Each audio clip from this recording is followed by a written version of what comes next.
L'Afrique aujourd'hui regorge d'importantes opportunités d'investissement dans l'immobilier. Aujourd'hui, nous allons parler de l'immobilier. Nous allons décrire un peu ce que c'est que l'immobilier. Comme vous le savez déjà, plusieurs d'autres d'entre vous ont déjà fait des investissements dans les immobiliers. Nous allons parler de l'immobilier.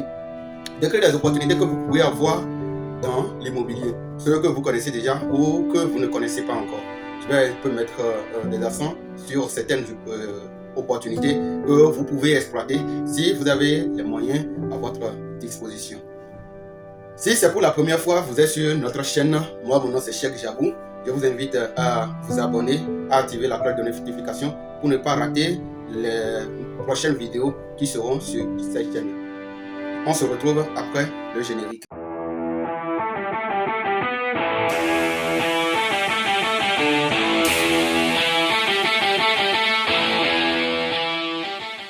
Comme je vous le disais au début, vous pouvez investir dans les immobiliers sans des moyens extravagants.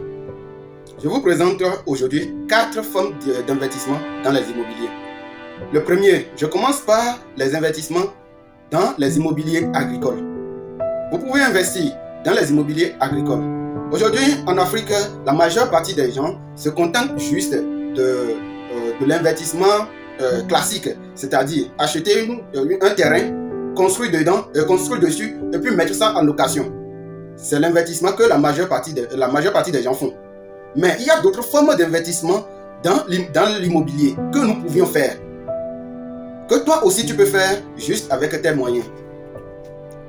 La première forme d'investissement dans les immobiliers, ce sont les investissements agricoles, comme je l'avais dit tout à l'heure. Comment vous pouviez investir dans l'immobilier agricole? Pour investir dans l'immobilier agricole, vous pouviez acheter des hectares que vous allez peut-être transformer en des fermes. Ça, c'est un exemple. Vous pouvez acheter des hectares aussi que vous pouviez transformer, le mettre à la disposition des jeunes. Il y a des jeunes étudiants aujourd'hui qui finissent l'université et qui n'ont pas d'emploi, qui ont fait l'agronomie et tout ça, qui n'ont pas un local sur lequel s'investir pour travailler. Ils n'ont pas le capital pour pouvoir se lancer. Vous pouvez acheter des hectares et les mettre à la disposition de ces étudiants-là ou des gens qui sont des professionnels dans le domaine, qui n'ont pas forcément fait les études agronomiques, mais qui ont la technicité, qui ont l'expérience et qui ont fait dans ces domaines. Vous pouvez recruter ces gens-là et vous allez aménager votre espace, mettre à la disposition de ces gens-là et ils vont travailler. Maintenant, quand ils travaillent, ils vous reversent à la fin du mois un montant spécifique ou un montant dépendamment de la vente qu'ils ont eu à effectuer dans le mois. Ça, c'est une autre forme d'investissement agricole. Vous pouvez aussi acheter des hectares ou des terrains un peu dans des zones un peu reculées, construire des fermes dessus et les confier à des gens qui vont gérer. Je rappelle qu'il y a des risques dans cette forme d'investissement. Et pour minimiser ces risques, vous devriez garder un œil ouvert sur ce que vous avez investi. Contrôlez à chaque moment ce que vous avez investi. N'investissez pas et vous allez partir vous asseoir pour dire que mes investissements vont me ramener. C'est un des exemples des risques que assez de personnes prennent aujourd'hui. Ils investissent, mais ils pensent qu'ils ont déjà confié ça à quelqu'un de confiant. Donc, ils n'ont plus besoin de garder un œil sur ce qu'ils ont investi.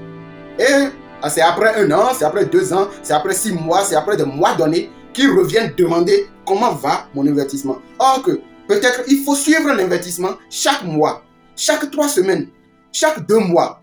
Vous ne devez pas investir et aller vous asseoir pour penser que vous avez déjà investi et puis c'est fini. Non, vous devez suivre votre investissement de près. Ça, c'est un exemple. Ça, ce sont des exemples d'investissement dans l'immobilier agricole. Voici la deuxième forme d'investissement que je vais vous présenter. La deuxième forme d'investissement, c'est l'investissement dans les propriétés commerciales. Très souvent, vous allez dans les supermarchés, dans les lieux publics ou peut-être à des endroits administratifs. Vous allez voir, il y a des gares de vélo, des parcelles ou bien des terrains, des espaces sur lesquels on fait des gares de vélo. Ces espaces n'appartiennent pas forcément aux institutions ou aux établissements vers lesquels vous êtes allé. Non, ça appartient peut-être à des gens. Vous pouvez localiser des institutions, des organisations que vous savez que il y a des gens qui viennent très souvent là. Ça peut être un truc de 10 mètres carrés, de 10 mètres carrés, de 15 mètres carrés, de 20 mètres carrés. Vous pouviez acheter ça. Et quand vous achetez ça, au fil du temps, vous pouviez transformer ça en des espaces de gare vélo. Ça, c'est un exemple. Il y a aussi des terrains ou des espaces sur lesquels vous pouvez acheter et construire des zones commerciales. Vous pouvez acheter ça et construire peut-être des supérettes, des supermarchés, des zones où il y a plus d'affluence. Vous les achetez, même si ce n'est pas un espace assez large, vous l'achetez et vous la valorisez. Ça, c'est l'investissement dans des immobiliers de propriété commerciale. Vous pouvez prendre ces zones-là où il y a plus d'affluence, les acheter et construire peut-être des bureaux ou peut-être des restaurants. Ça, c'est les investissements. Ce sont des investissements à caractère commercial. Vous pouvez acheter ces espaces-là et les revaloriser. Voilà la deuxième forme d'investissement. Voilà rapidement la troisième forme d'investissement qu'il faut faire dans l'immobilier. C'est l'investissement social. Dans l'immobilier social. C'est-à-dire quoi? Aujourd'hui maintenant, on constate que la démographie en Afrique ne fait qu'augmenter. Et tout le monde n'a pas la possibilité de s'acheter un terrain et de construire une propriété privée. Qu'est-ce que vous pouviez faire? Comment vous pouviez bénéficier de ça? Vous pouvez acheter un espace, construire dessus et mettre ça à la disposition de tout le monde. C'est pas sans rémunération, c'est pas sans contrepartie, non. Vous allez avoir des contreparties. Mais ce serait une construction à grande échelle peut-être. Il y a des gens, je vois des gens qui construisent des étages. Et ces étages-là, personne n'habite dedans. Personne, je dis bien personne. Ils construisent ça juste pour le luxe, ou bien ils construisent ça juste et c'est là. Vous pouvez transformer ces étages en des résidences sociales. Valoriser ça.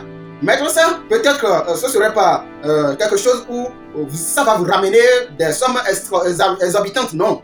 Mais vous pouvez transformer ça, mettre ça en location et des gens vont venir habiter dedans.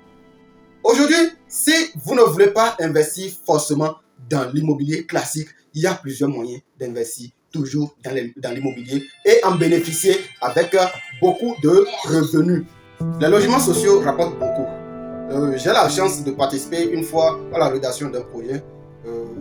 Et c'était un monsieur qui était aux États-Unis qui avait contacté un autre monsieur que je connais bien parce que j'ai des compétences en rédaction de projet. Et là, lui m'a contacté pour pouvoir l'assister sur la rédaction de ce projet-là. Il voulait mettre au Sénégal, il voulait faire un investissement au Sénégal dans les logements sociaux. Et on a essayé de faire le projet qu'on lui a transmis par la suite. Donc, quand on a fait un peu les dépenses et puis ce que ça devait lui rapporter sur une période de 10 ans, 15 ans, 20 ans, on voit que c'est vraiment important. C'est là que j'ai pu savoir que les logements sociaux rapportent beaucoup. Ça rapporte mieux que les investissements qu'on essaie de faire chez nous. D'habitude, on construit, on met en location et tout ça, et puis c'est fini. Ça rapporte beaucoup. Donc, si vous avez les moyens d'investir, de construire ces logements sociaux, je vous invite à le faire.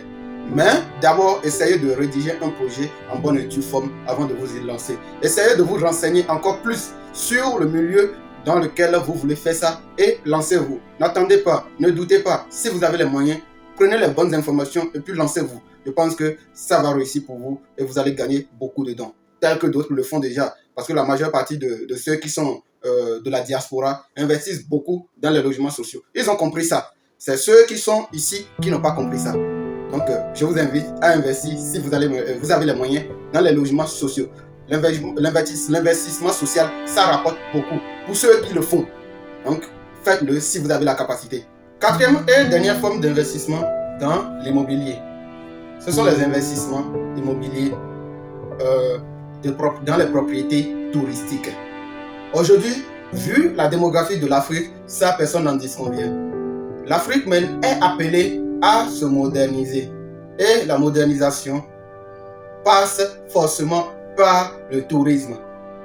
La modernisation passe forcément par le tourisme. Donc si vous voulez vous gagner, essayez de vous positionner sur ces secteurs-là qui rapportent beaucoup. Le secteur touristique est un secteur qui ramène beaucoup, qui rapporte beaucoup. Dans ce secteur, vous pouvez avoir un retour sur investissement garanti et à une bonne hauteur. essayez d'investir dans l'immobilier touristique, dans les propriétés touristiques. Par exemple, vous pouviez acheter des domaines auprès des lacs, des fleuves et ces consorts et transformer ça en des lieux où les gens viendront se détendre. Je me rappelle qu'un ami m'avait sollicité sur un projet touristique parce qu'il voulait construire un lieu un peu touristique là où il y aura une restauration et ce serait au bord d'un lac et tout ça. Mais moi, quand je voulais apporter mon expertise, je lui ai dit, si tu construisais une ferme et en même temps, c'est un lieu où les gens peuvent venir manger ce qu'ils veulent, se détendre et ses consorts, ce serait bien. Et c'est là, on a modélé le projet et on a transformé ça. Aujourd'hui maintenant, il a sa ferme avec son resto où ça marche bien d'ailleurs. Ça, c'est un investissement qui pourrait se révéler un peu plus rentable. Parce que dans le même temps, il fait de la pisciculture sur le lieu où ils élèvent des poissons. Et ce sont ces poissons-là qu'on prend pour préparer dans le restaurant. Il fait de l'élevage. Ce sont ces animaux-là qu'on prend pour préparer dans le restaurant. Dans le même temps, on fait aussi du jardinage. Il cultive la tomate, le gombo, les pastèques, même les fruits. Et ce sont ces fruits-là qu'on prend pour faire du dessert aux gens qui viennent pour manger dans le restaurant. Donc, vous voyez, ça pourrait rapporter beaucoup. Parce qu'il peut vendre ses poissons, il peut vendre les animaux, il peut vendre les fruits qu'on travaille là, qu'on produit là. Dans le même temps, il peut faire manger ce que les gens sont venus prendre. C'est que ça devient une chaîne en quelque sorte. Toi-même, tu produis, tu exploites ça, tu prépares ça, tu vends aux autres et tu vends le surplus. Donc, tu gagnes même triplement. Tu gagnes triplement parce que tu es domaine production, tu es dans la préparation, la restauration et maintenant, tu revends le surplus. Tu es maintenant dans le domaine de la vente, dans le domaine de la commercialisation. Donc, ça pourrait être un domaine plus rentable que ce qu'on fait d'habitude, construire une maison, mettre ça en location. Si vous avez les moyens et vous vous intéressez à l'investissement dans l'immobilier, je vous invite à investir plus dans ces secteurs-là, dans ces 4 secteurs, dans ces 4 domaines que je viens de vous citer. Ces 4 domaines rapportent plus que ce que nous avons l'habitude de faire, l'investissement classique. Si vous avez les moyens, n'hésitez pas du tout avant d'investir dans ces domaines. Ça pourrait beaucoup vous rapporter. Si vous avez aimé notre vidéo, je vous invite à laisser un gros pouce et à ne pas manquer d'activer votre cloche de notification pour pouvoir suivre les prochaines vidéos. Parce que je vous promets qu'il y aura d'autres vidéos qui vont parler de l'investissement, qui vont plus s'accentuer sur l'investissement. Parce que c'est le secteur que la majeure partie des Africains préfèrent. Donc, quand on a constaté ça, on va plus approfondir, on va aller dans les détails et on va sortir de bons contenus pour vous. Donc, n'hésitez pas à vous abonner, à activer la cloche de notification pour pouvoir suivre les prochaines vidéos. Merci beaucoup.